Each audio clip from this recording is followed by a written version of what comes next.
رقت عيناي شوقا ولطيبة ذرفت عشقا، فأتيت إلى حبيبي فاهدأ يا قلب ورفقا.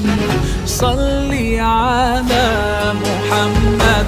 السلام